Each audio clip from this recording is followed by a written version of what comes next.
प्रेक्षकांनो, आज बयोमध्ये बरंच काय काय दाखवलंय हां. सुरुवातीला आपण बघतोय बयो विचार करत असते, विशाल सरांना सांगू का इराने हे सगळं केलंय. ती to be or not to be या विचारामध्ये गोंधळून गेलेली असते. तेवढ्यात विशाल तिथे येतो आणि तिला झालेला प्रकार सांगतो की त्याच्यावर इन्क्वायरी बसली आहे वगैरे वगैरे आणि त्याला हॉस्पिटल सोडून जाता येणार नाही. आता बयो विचार करते हे तर चांगलंच झालं, म्हणजे आता इराचंही नाव पुढे येणार नाही आणि सरसुद्धा हॉस्पिटल सोडून जाणार नाही. तेवढ्यात तिथे एक मुलगी येते आणि सांगते तिला की तुला तुझ्या बाबांनी बोलवलं आहे. आता शुभमकरांनी या कॉलेजमधल्या सगळ्या मुलांना एका कॉरिडॉरमध्ये जमा केलं आहे आणि त्यांना सांगताय की ज्यांना कोणाला माहीत असेल की विशालच्या बाबतीत हे कोणी केलं त्यांनी प्लीज मला पुढे येऊन नाव सांगा. हे बघा, तुम्ही हे सगळं गंमत म्हणून केलं असेल, पण शेवटी विशालच्या करिअरचा प्रश्न आहे. ते खूप इमोशनल करत असतात या मुलांना. अंकिता खूप घाबरत असते, मग इरा तिला खुणवत असते काही होणार नाही, गप्प बस. मग आता नेमकं शुभमकर अंकितालाच विचारतात, अंकिता मला तुला काही माहिती आहे का, प्लीज काही माहीत असेल तर सांग. पण अंकिता कसली सांगते, ती म्हणते नाही मला काहीच माहिती नाही आहे सर. मग आता बयो विचार करते बाबा जे काही सांगतायत ते बरोबर आहे. शुभमकर या सगळ्या मुलांना म्हणत असतात माणुसकी म्हणून तरी सांगा, म्हणजे विचार करा, मला माहिती आहे तुम्हीच कोणीतरी काहीतरी केलं आहे. पण आता हे सगळं ती सौदामिनी ऐकते आणि म्हणते काय करताय डॉक्टर शुभमकर. पोटे, हे बघा खरा गुन्हेगार समोर येता कामा नये, ही तुमची जबाबदारी. आता पोटे कन्फ्यूज झाले, अरे माझ्यावर कशाला. आणि आता विचार करतायत की या विशालला एवढं काय सोनं लागलंय, ही बाई काय एवढा जीव ओवाळते त्याच्यावर. सौदामिनी आली आता विशालच्या केबिनमध्ये. विशाल म्हणतो कशाला आली आहेस इथे, इथे तरी शांत बसू दे ना मला.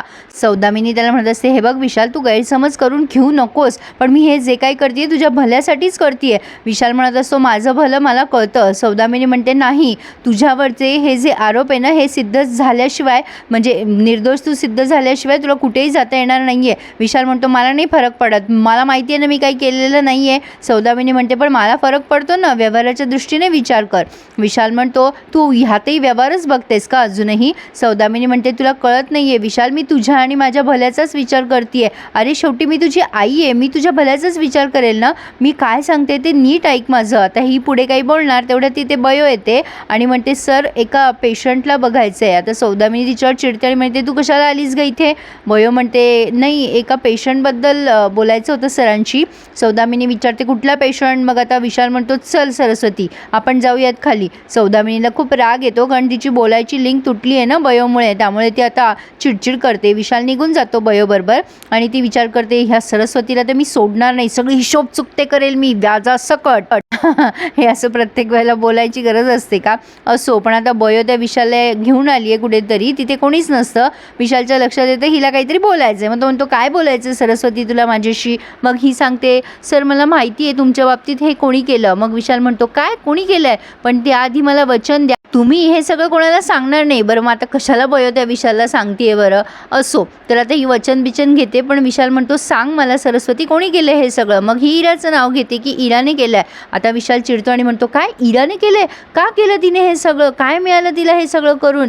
नाही नाही मला तिला जाब विचारलाच पाहिजे आता, असं म्हणून तो निघत असतो इराकडे. पण सरस्वती त्याला थांबवते आणि म्हणते नको नको, तुम्ही मला आत्ताच वचन दिलं आहे ना, असं नका करू. ती घाबरती आहे. विशाल म्हणतो काय झालं तिला घाबरायला, तिने हे सगळं का केलं, कुठल्या उद्देशाने केलं मला कळायला हवं ना. बयो म्हणते नाही सर, तिने माझ्याजवळ सगळं कबूल केलं आहे, ती बाबाच्या बदनामीला घाबरती आहे. जर तिचं नाव पुढे आलं तर विनाकारण बाबा बदनाम होतील ना. हे बघा हवं तर मी तुमची हात जोडून माफी मागते इराच्या वतीने. आता हा विशाल म्हणतो नाही सरस्वती तू नको माफी मागूस, अगं तू तशी नाही आहेस मला माहिती आहे ना. आणि आता तो तिचा हात हातात घेतो. त्यामुळे आता बयोला कालचा प्रसंग आठवतो, तो सरस्वती आय लव्ह यूचा, आणि ती ऑकवर्ड फील करते आणि तिथून निघून जाते. पण पुढचा सीन खूप भारी दाखवला आहे प्रेक्षकांनो. पप्प्या आलेला असतो बाहेर कुठेतरी आणि हा विशाल तिथनंच जात असतो. पप्प्या त्या विशालला त्या गाडीच्या काचातनं बघतो आणि त्याला असं वाटतं ह्याला कुठेतरी पाहिलं आहे. आता प्रेक्षकांना तुम्हाला माहिती आहे पप्प्याला विसरायची सवय आहे प्रत्येक गोष्टी, पण तो त्याला बघतो आणि म्हणतो अरे मी तुम्हाला ओळखलं, तुम्ही काल माझ्या मित्राच्या लग्नामध्ये बुलबुल वाजवत होतात ना, कसलं भारी बुलबुल वाजवता हो तुम्ही.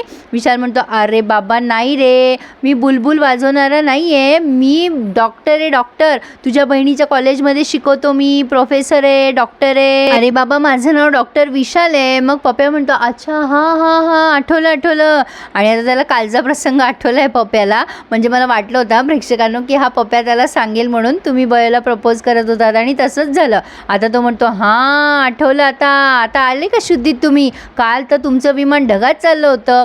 विशाल म्हणतो काय तू होतास काल माझ्याबरोबर, काय झालं काल. आता हा म्हणतो काल काय झालं काय नाही झालं ते विचारा मला. अहो काय मस्त मजा मारली तुम्ही काल.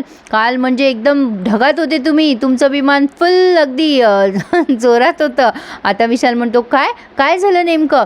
मग आता हा म्हणतो खरं सांगा तुम्ही काल माझ्या बहिणीला जे काय म्हणत होते ना ते खरं होतं ना. विशाल म्हणतो काय म्हणलो मी सरस्वतीला. आता हा म्हणतो थांबा थांबा तुम्हाला ॲक्टिंग करून दाखवतो मी तुमची. आता हा पप्या त्याला ॲक्टिंग करून दाखवतो.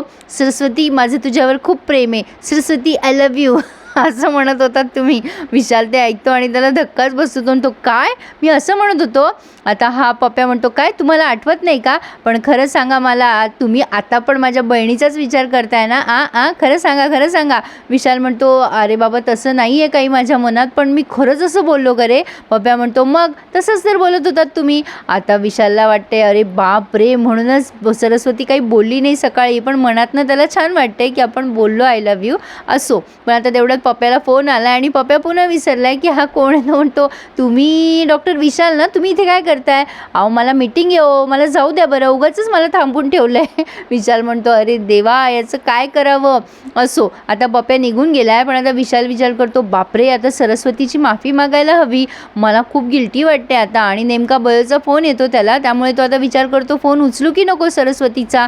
पण आता मला बोलावं तर लागेल ना तिच्याशी. आता फोन उचलला तो म्हणतो की अगं सरस्वती म्हणजे मी तुला फोनच करणार होतो ॲक्च्युली मी ना. आता बयो तिकडनं काय बोलते बघा प्रेक्षकांना. ती म्हणते सर मला ना एक आयडिया सुचली आहे मी तुम्हाला संध्याकाळी भेटून सांगते. मी ना आता कामात आहे त्यामुळे आपण नंतर बोलूया. बरं ही कामात होती तर कशाला फोन करून त्या विशालला टेन्शन दिलं बरं उगाचच. असो काहीतरी आठवलं मला म्हणून सांगितलं. तर आता विशाल विचार करायला लागतो हिच्या डोक्यात काय कल्पना आली आहे.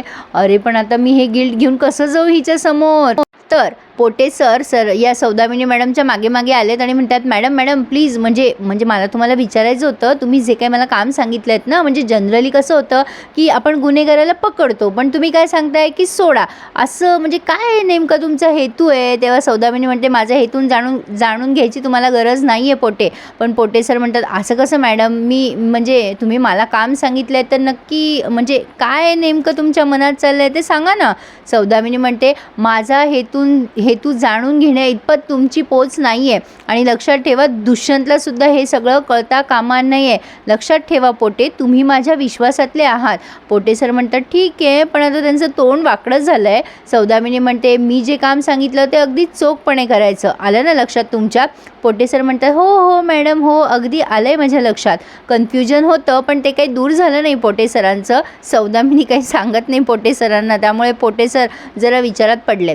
असो आता बयो काहीतरी टेन्शनमध्ये असते. सुमन म्हणते काय गं बयो तुझा चेहरा का उतरला आहे. बयो म्हणते नाही गं ते कुठे चेहरा उतरला आहे माझा तुला काहीतरी वेगळंच वाटतं आहे. सुमन म्हणते बरं बाई नको सांगू तुझ्या खुळग्या आत्याला. मग बयो म्हणते असं का बोलतेस गं आत्या तू किती चांगली आहेस. माझ्या आत्या इतकं चांगलं कोणीच नाही आहे. आता ती कौतुक करत असते लगेच तिथे ही गौतमी येते आणि म्हणते काय कोणाच्या चांगुलपणाबद्दल चाललं आहे बोलणं. मग आता ही सुमन मनातल्या मनात पुटपुटते म्हणजे तोंडानेच की हिला काय माहिती चांगुलपणा आणि हिचा काय संबंध आहे. लगेच गौतमी म्हणते काय बोललीस गं. सुमन म्हणते अगं काही नाही मी रवळनाथाला म्हणत होते की सगळ्यांचं चांगलं होऊ दे. मग गौतमी म्हणते शहाणपणा करू नकोस सुमन. आणि बयोला म्हणते काय गं बयो तुझा तो डॉक्टर विशाल हाकललं की नाही त्याला हॉस्पिटलमधून. आता हे हसून बोलत असते ती टोमणे मारून. मग आता बयोला राग येतो आणि बयो म्हणते डॉक्टर विशालने काहीही केलेलं नाही आहे आणि त्यांच्यावरचे आरोप खोटे आहेत. पण गौतमी म्हणते काही खोटे वगैरे नाही आहे. तुझा तो रामासारखा जो विशाल होता ना तो रावण निघाला. डॉक्टर लोक दारू पिऊ नका म्हणून सांगतात पण आजकाल काय जमाना आला आहे डॉक्टरच धिंगाणा घालतात. आता इरा ऐकते हे आणि म्हणते मम्मा विशाल सर असे नाही आहेत. गौतमी म्हणते इरा तू मध्ये मध्ये बोलू नको तुझ्यापेक्षा जास्त पावसाळे मी बघितले आहेत. इरा मग गप्प बसते आणि मग गौतमी म्हणते आता तुझा विशाल काही राहत नाही हॉस्पिटलमध्ये असं बोलून निघून जाते तिथून बयोला. आता लगेच इरा म्हणते मम्मा अशी नेहमी का विशालला टार्गेट करते कळतच नाही. पण काय गं बयो म्हणजे सुमन निघून गेली आहे तिथून तू कोणाला काही सांगितलं नाहीस ना. बयो म्हणते इरा मला तेवढं कळतं मी कोणाला काही सांगितलेलं नाही आहे. आता बयो बघा कशी आगव आहे. ती सांगत नाही आहे की विशालला सांगितलं आहे तिने इराबद्दल. इरा म्हणते माझ्या हात दगडाखाली आहे ना म्हणून तुझ्या एवढं पुढे करावं लागते. इरा उपकार केल्यासारखंच दाखवते बयोवर. असो तर आज खूप मोठं दाखवलं आहे त्यांनी प्रेक्षकांनो. एखादा लाईक करायला प्लीज विसरू नका हं.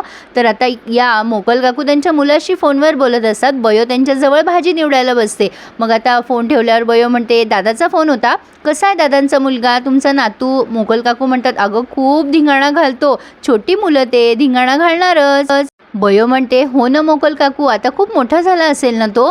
आता मोकल काकू खूप आनंदात असतात. मग बयो त्यांना सहज विचारते, मोकल काकू 2 वर्ष झालीत मला इथे येऊन, एकदाही दादा आला नाही तुम्हाला भेटायला.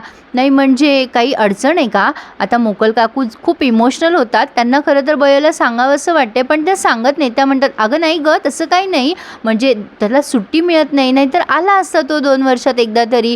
बयो म्हणते, मोकल काकू काही अडचण आहे का? नाही म्हणजे तुम्ही काहीतरी असं म्हण म्हणते ती, आमच्या गावाकडे एक म्हण आहे, गळा फाटलेला दिसला की समजून घ्यायचं की मनात काहीतरी साठलंय तुमच्या. आता या मोकल काकू म्हणतात, नाही गं नाही, मी काही रडत वगैरे नाही आहे. असं का वाटलं तुला मी रडतीये?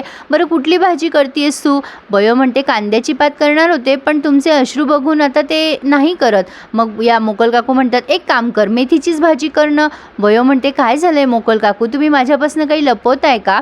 आणि इथेच त्यांनी हा रिव्ह्यू पूर्ण केला आहे प्रेक्षकांनो. पुढे आपण बघतोय विशाल आणि बयो दोघं जण बाहेर भेटलेत. विशाल म्हणत असतो, अगं तू मला सरबत पाजलेस बयो, त्यामुळे हे सगळं तुझ्यावर येऊ शकतं. बयो म्हणते, मग चांगलं आहे की मग तुम्ही माझं नाव सांगून द्या. मी म्हटलं होतं ना प्रेक्षकांनो, ही सगळं स्वतःवर घेईल म्हणून. असो, पण आता तिला कोणाचा तरी फोन आलाय, पण या दोघांना सौदामिनीने बघितलंय. तर आता बघूयात पुढे काय काय घडतंय ते. आणि प्रेक्षकांनो, असा होता आजचा रिव्ह्यू. प्लीज लाईक करायला विसरू नका. काल मी सावरकर मूवी बघून आले. खरंच अप्रतिम आणि उत्कृष्ट असा मूवी आहे. नक्की तुम्ही सगळ्यांनी बघा. धन्यवाद.